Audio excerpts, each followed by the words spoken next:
Neighbors tell me this home right behind me is Nancy Salzman's home. Salzman, said to be the co-founder of NXIVM.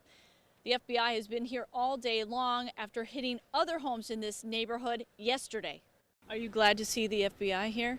Oh, 100%. This was just one of many residents living on Oregon Trail who are now applauding the sight of federal agents in this Half Moon neighborhood. We're a small community. We have small children. She didn't want to show her face, but she did, like many others who live here, share what she has witnessed. The sleep deprivation of girls who looked emaciated and walked with Keith Raniere, and they would just walk 24 hours a day sometimes. She says starting Monday, FBI agents visited several homes here. Neighbors claim the people who live in these homes are all members of Keith Raniere's alleged secret sexual society. It's unclear who owns the homes, but Raniere is said to have a few members with very deep pockets and also a taste for revenge if anyone dares to leave the group.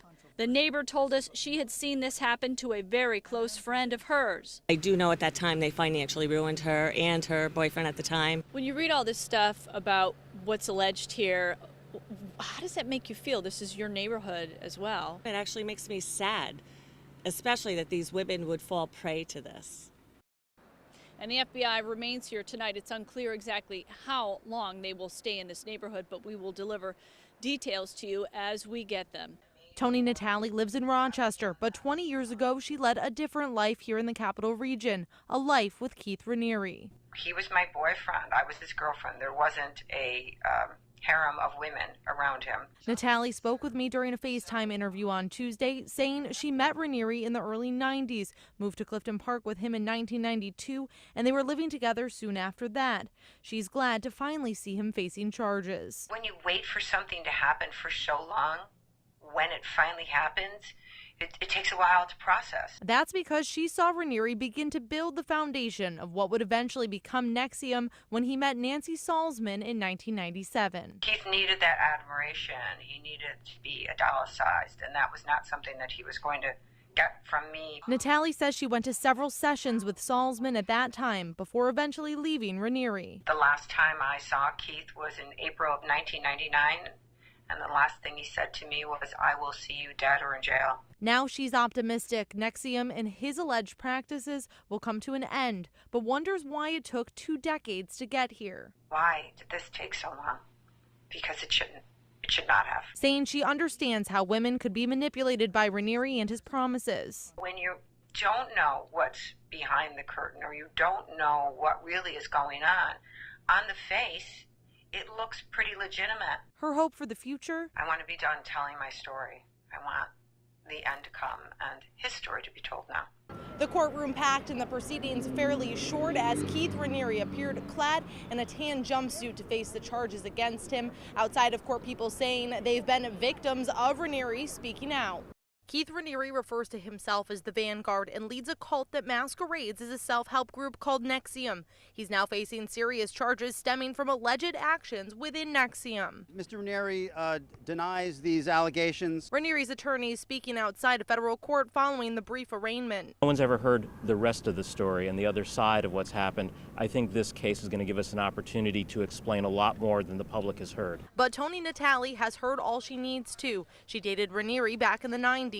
That this is just the beginning of what needs to happen to stop this reign of terror. She's not surprised he pled not guilty to the charges. A sociopath, of course, he's going to maintain his innocence. He doesn't have a moral compass. He doesn't know, he can't differentiate at all. He'll justify any abuse. Catherine Oxenberg also speaking out. He finally needs to be held accountable for every single woman and child that he's ever harmed, abused, exploited. She says her daughter India is still deep within the control of Raniere and NXIVM. Natale recalling what Raniere told her the last time she saw him in the late 90s. I will see you dead or in jail. So he got half of it right. He saw me again and I saw him, only he's in jail. And Oxenberg making a continued plea for her daughter's safety. I love you, come home. Raniere did not apply for bail, so he will remain behind bars for now. A preliminary hearing has been scheduled for April 27th.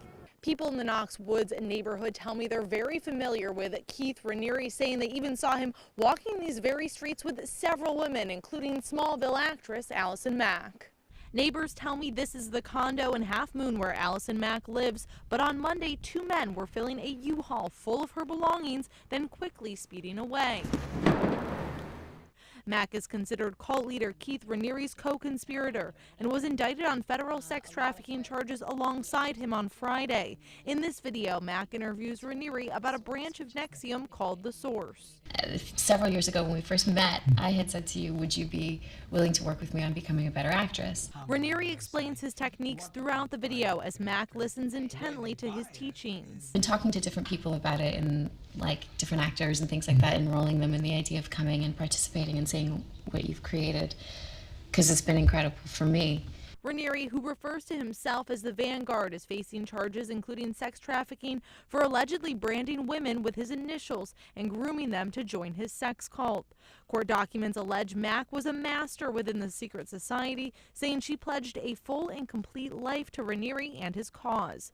But it appears Mack's loyalty could be wavering. New court files show she's engaged in plea negotiations, putting a hold on a potential trial for now. Neighbors say regardless of what happens in court, they hope never to see Keith Raniere or Allison Mack ever again. A trial date of October 1st has been set for alleged cult leader Keith Raniere and actress Allison Mack. The pair are facing federal sex trafficking charges for the roles they played in NXIVM. Allison, what do you have to say to the victims still in NXIVM? Allison Mack ignoring my questions as she entered federal court today. Allison, is it true that you allowed Keith Raniere to brand women and force them to have sex with him? She's facing federal sex trafficking charges alongside alleged NXIVM cult leader Keith Raniere.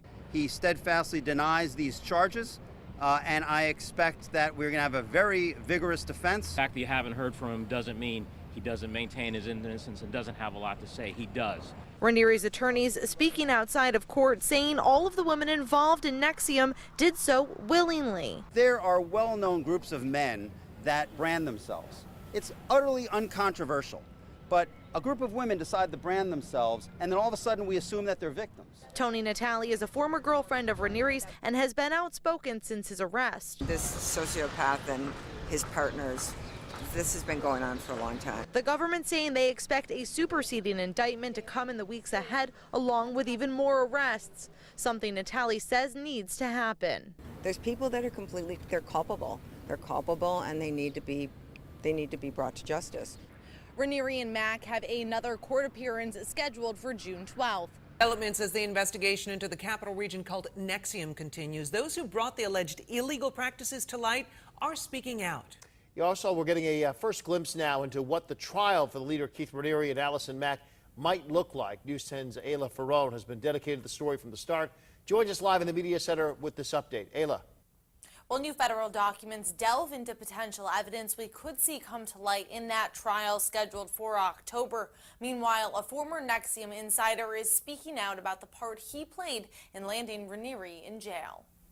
Frank Parlato was once working for NXIVM, but now he works to bring them down. Something here, and it has to be stopped. He runs this website called The Frank Report, focusing exclusively on Keith Raniere, updating readers on NXIVM and predicting what could happen next. I had no idea the depths of their dishonesty. In this Vice News interview, Parlato explains how after he was fired from NXIVM, they came after him through the court system. This is more than a kooky group. This is a crazy group, a criminally insane group. And he's not the only one who was under fire in this way by Raniere and NXIVM. Raniere tried to silence former Capital Region reporter Chet Hardin as well after he began to publish reports on the group. There was a threat of a $65 million lawsuit against my paper. And then there's Tony Natali, a former girlfriend of Raniere's and one of the first to speak out about his controlling nature. He listens and he watches and he hears everything you're saying, and then he almost, like a chameleon, becomes what you want to see. But now the tables have been turned. Raniere awaits trial, and new documents show we could hear from alleged victims of human smuggling, alien harboring, physical or mental abuse towards an intimate partner, stalking, sexual abuse, or sex trafficking, plus see photographs and videos of victims. All of this potentially coming out during the October trial. Parlato considering all of this a victory. He went to win, and I went to win, and he lost. As you can imagine, what you see here is just the tip of the iceberg when it comes to Keith Raniere and NXIVM.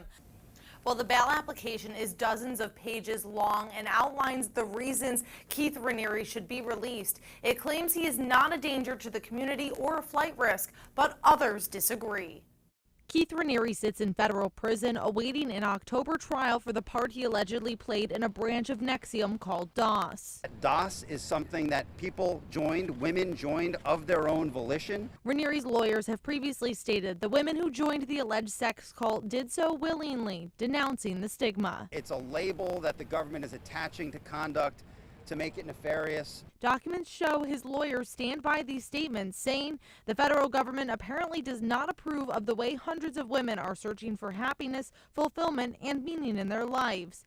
They also say Raniere is willing to pay $10 million, among other stipulations. But people living in the Knoxwoods neighborhood where Raniere previously resided disagree. We just want our neighborhood back, to normal. This woman spoke with me under the condition she remains anonymous. Although Knoxwoods and the properties associated with NXIVM are quiet now, known members have been seen there since Raniere's arrest. I'm still kind of scared. I'm scared because they tell me they're still around. Some people are questioning where Raniere would get the money if he is granted bail. Even the documents claim he does not have wealth. It's also unclear if he would be returning to the capital region if he's released. The government has been ordered to respond to this request by Friday. News coming in tonight. NXIVM says they are suspending all of their activities. That includes enrollment, curriculum, events, all of it, all until further notice. This is the message you'd see if you go to their website. The Post goes on to say, while we are disappointed by the interruption of our operations, we believe it is warranted by the extraordinary circumstances facing the company at this time. We continue to believe in the value and importance of our work and look forward to resuming our efforts when these allegations are resolved. Now, all of this coming as two of NXIVM's top leaders appeared today in federal court. Co-founder Keith Raniere and actress Allison Mack are facing federal sex trafficking charges. News 10 ABC's Ayla Frone has been dedicated to this story. She joins us live from federal court in Brooklyn. Ayla. Well, Keith Raniere and his attorneys have spent the last week arguing their case for Raniere to be released on bail. The judge today saying that Raniere is a flight risk and saying the idea of armed guards keeping an eye on him is absurd. Keith Raniere denied bail in court today, but Allison Mack leaving the court to return to California under house arrest. Allison, did you help brand India Oxenberg? India's mother, Catherine Oxenberg, talking to me outside of court, saying her daughter is not in her right mind and still deeply entrenched in NXIVM. Allison Mack was my daughter's direct superior in NXIVM, and so she deserves to be held accountable for what she's done. Saying she's relieved Raniere is remaining behind bars. Tony Natale, Raniere's ex-girlfriend, says people were living in fear that he could be released. There is a fear because there's a lot of wealth and there's a lot of power, and the amount of money that backs him. The money that was offered up for bail was $10 million from an unnamed third party put into a trust at the time of Raniere's arrest. The judge questioning counsel several times whose money this is, saying there's no real consequences to Raniere if someone else is paying. Frank Parlato, a former NXIVM publicist, says he knows exactly whose money it is. Keith Raniere's been operating a very dangerous criminal enterprise with his partner, Claire Brofman. Brofman is an heiress to Seagrams, and Parlato suspects the next to face charges. She is a co-conspirator, and that indicates she's likely to be indicted next. But Raniere's lawyers say they are unaware of Brofman's involvement, if any. Who is the trustee in that fund? It's a lawyer. It's a lawyer with a firm in New York. I haven't. Does the lawyer represent Claire Brofman? No, the lawyer represents, there's a trustee who does not represent Claire, who's a trustee of the trust. So Claire's not involved in this at all, in this money? I'm not going to discuss Claire's. Obviously, Raniere's lawyers, they're declining to give me a straight answer about Brofman's involvement. What they did tell me, although, is that Raniere will be applying for bail again. Also, it appears Allison Mack is still in plea negotiations with the government. The pair are set to appear back here in federal court on July 25th. Developments in the NXIVM case. The Justice Department is moving in to target two Capital Region homes where sex trafficking and branding allegedly took place. Trishna Begum has been looking at the details of the new court documents. Trishna. John and Lydia, these are the court documents filed by the Eastern District Court in Brooklyn, and they're to forfeit and condemn 2 properties allegedly used by Keith Raniere and his victims. They are both located in Half Moon. One is right here on Hale Drive, and the other not too far from that location on Grenadier Court. Now, prosecutors allege that these properties were used to facilitate sex trafficking, sexual encounters, and branding in connection with Raniere's secretive sex cult. According to documents, an unidentified actress in her early 30s who claims she was recruited by actress Allison Mack into a women's mentorship program connected to NXIVM. That victim stayed with Mack at her home at the Grenadier Court property. Prosecutors say that she is a victim of Raniere's sex trafficking and that sexual activity took place at the Hale Drive property, which Raniere referred to as the library. Now, according to a high-ranking member of NXIVM, Raniere also had boxes of personal notes at that Hale Drive location. And members say that Mack regularly required her slaves to pose for nude photographs as collateral. Keith Raniere and Allison Mack are both charged with multiple counts of sex trafficking and forced labor. And to read this full document, you can head over to our website, news10.com. The people in this superseding indictment that joined NXIVM leader Keith Raniere as well as Smallville actress Allison Mack are now being called part of the inner circle of NXIVM. Raniere is said to be the leader of the group, and Mack a top master in a sex slave cult within NXIVM called DOS. Now other top members are facing federal charges as well. Arrested on Tuesday, Nancy Salzman, the co-founder and president of NXIVM, as well as her daughter Lauren Salzman, who is said to be at the top tier of DOS along with Mack. Then there's Kathy Russell, who is being referred to as the bookkeeper for NXIVM.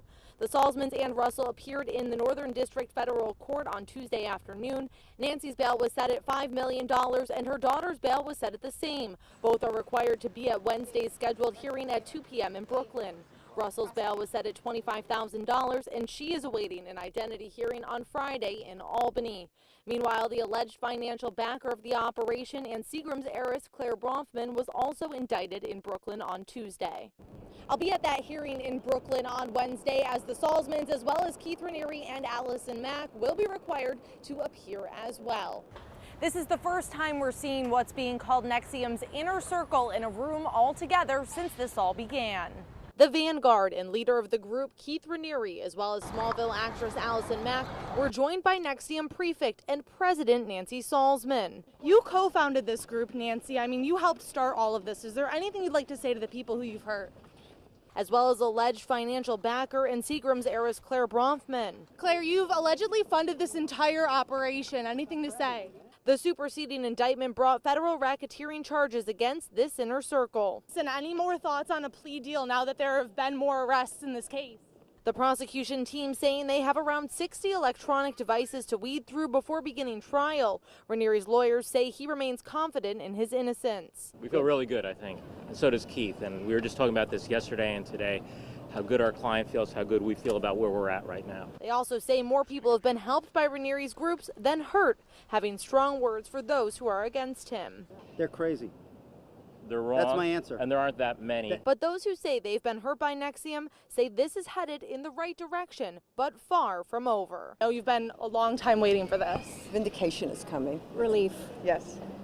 Salzman, Mack, and Bronfman are all out on bail as Raniere remains behind bars. Another court appearance was scheduled for September 13th with a tentative trial date set for January 7th. Developments today in a high-profile case headed to trial next year. The so-called Capital Region cult NXIVM has been under a microscope since leader Keith Raniere was arrested on federal charges. Now his attorneys are trying to turn the tables as they submit new documents that seemingly point towards another application for bail. News 10 ABC's Ayla Ferrone has been dedicated to this story. She joins us live in studio with the latest. Ayla?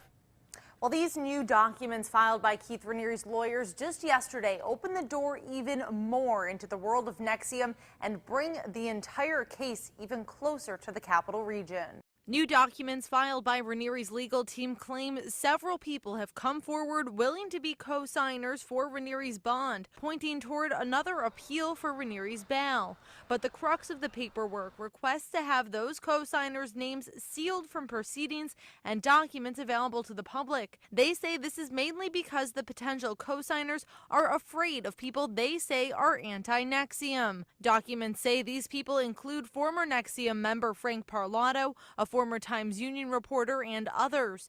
In previous interviews, Ranieri's lawyers have said there's a lot more to this case than what's on the surface. No one's ever heard the rest of the story and the other side of what's happened. I think this case is going to give us an opportunity to explain a lot more than the public has heard. Since Ranieri's arrest, more top-level NXIVM members have also faced federal charges. These co-conspirators include Smallville actress Allison Mack, Seagram's liquor heiress Claire Bronfman, and others. This is a story that News 10 ABC has been dedicated to following for you. Make sure to stick with us both on air and online for the latest documents, videos, and breaking news regarding all things NXIVM.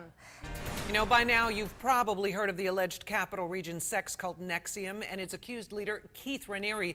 But how was it all created, and what are Raniere's roots? News 10 ABC's Ayla Ferron takes a much closer look now in her special report, Creating a Cult Leader.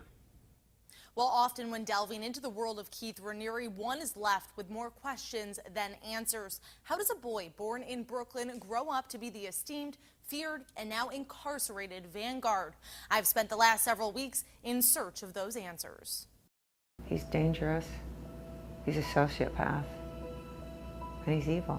According to Keith Raniere's self-proclamations, he was an extraordinary child. It's an inarguable fact that Keith Raniere is a genius. Constructing sentences by age 1, reading by the next year, and the East Coast judo champion when he was 11.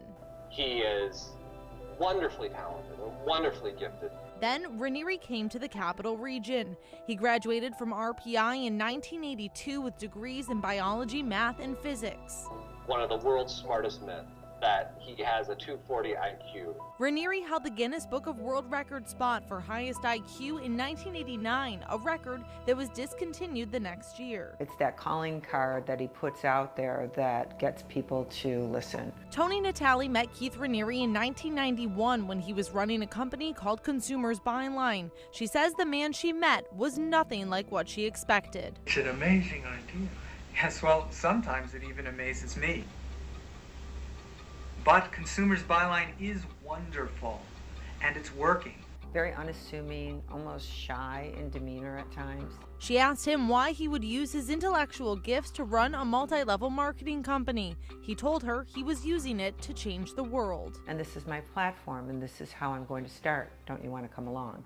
She did. Keith went from being my friend to help me through some personal situations, personal issues I had been dealing with, to helping me right out of my marriage and into Clifton Park. The pair lived together here in the Capital Region, and Natale was happy running a vitamin company.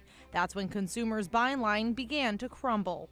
As quickly as the company grew, because it was fast and furious, it failed. We first told you about Consumers Byline last May when the company was accused of being an illegal pyramid scheme. The company was under investigation by several states and shut down in 1997 after settling with the New York State Attorney General. That's when Raniere met Nancy Salzman. He was creating this new company with Nancy. They created executive success programs, the nucleus that would later become NXIVM. Then Raniere became violent. Screaming at me, spitting in my face, backing me into the corner.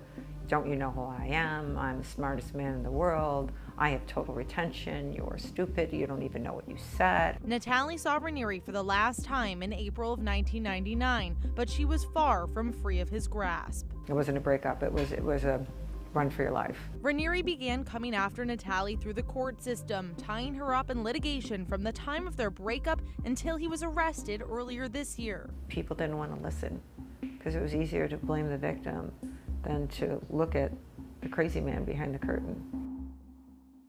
Creativity is an expression of the human spirit. While Natale was living a nightmare, NXIVM was flourishing. The whole dysfunctional aspect of their curriculum was cleverly disguised. In 2000, Susan Dones was running a wellness center at her home in Washington State when she found out about NXIVM and Raniere. I was curious enough to, spend the money and go back to Albany and take a 16-day course. She delved into the intensive program and brought the teachings back to form the NXIVM Center in Tacoma. It wasn't until I was later on involved that I started to get red flags. Doan says she and others realized Raniere was sleeping with the executive board of the company. He was overly affectionate with certain women, and that bothered me. And borrowing large sums of money from the clients. I didn't like the way that they doted on him, the leadership of NXIVM. So she avoided him at all costs. I never spent a lot of time with Keith Raniere, and I actually found him to be a little creepy. She wasn't the only one. In 2006, Chet Hardin was working for the now-defunct Capital Region newspaper Metroland. It's that mythology of Keith that NXIVM is able to sell. Hardin discovered Raniere was using wealthy backers to bring the Dalai Lama to town and started investigating. This didn't sit well with Raniere, so he threatened a $65 million lawsuit against Hardin and the paper. With the threat of that lawsuit hanging in the air, I was invited by Keith to play volleyball at midnight out in the country. It was at Hayner's off Route 9 that Raniere held court in the form of a game. I found him very charming. I tell people, had I not gone into that night armored with what I knew about Keith Raniere and NXIVM, I would have liked it. Raniere was determined to stop Hardin's investigations. At the point when he peeled me aside to talk to me one-on-one, it was hard not to notice the rest of the room, the demeanor of the rest of the room. Everyone went quiet. Hardin had been granted a rare look at the inner workings of NXIVM and been party to Raniere's orbit. And it's charming, and it's fun, and it's exciting, and I can easily see getting caught up in it. As Hardin was getting a closer look, Dones was trying to escape. In April of 2009, she and several others decided to meet with Raniere about leaving NXIVM. Raniere allowed Dones to videotape those meetings. After the second day, I decided that there was no way he was going to change. I've had people killed because of my beliefs.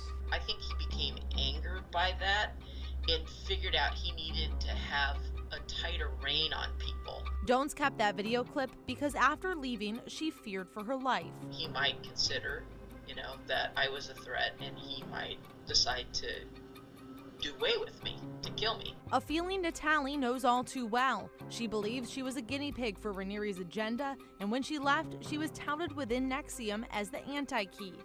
They were taught to learn that I was the devil. So you're part of the teachings in NXIVM? Yeah, I'm the devil. Little did she know, over the next several years, things would become much worse. I was broke and broken and tired and fried. While Raniere was still waging war on Natalie through the court system, NXIVM continued to grow. Court documents allege he formed DOS in 2015, the secret society of women within NXIVM that brands its members and operates as a master and slave system. The harems all happening in several Half Moon homes. They were young women, yeah, they were. I never saw a man, it was all women. Except for Keith. Keith would come by, yeah. One close-by neighbor agreeing to speak to me on the condition she remains anonymous, asking to be referred to as Ann. He said, you shouldn't be walking alone at night with your dog. I kind of looked at him, and I said, why? I've been here forever. He said, because there's a lot of weirdos out. She describes Raniere as charismatic, a gentleman, and remembers his blue eyes. And then when I got the call that he was arrested, I just flipped out. I did. I go, oh my God, what could have happened? That question will never be answered, but Natalie has an idea of what the future looks like for Raniere and for NXIVM. He'll become a martyr, and they'll just recreate this someplace else. Even so, she has faith that the Eastern District prosecution team will prove what she knows is true. They know that they're dealing with a monster. They're dealing with somebody that's diabolical and evil and manipulative, and they see that. She says this will be the fall of Vanguard. There's only one God, and it's certainly never going to be Keith Raniere.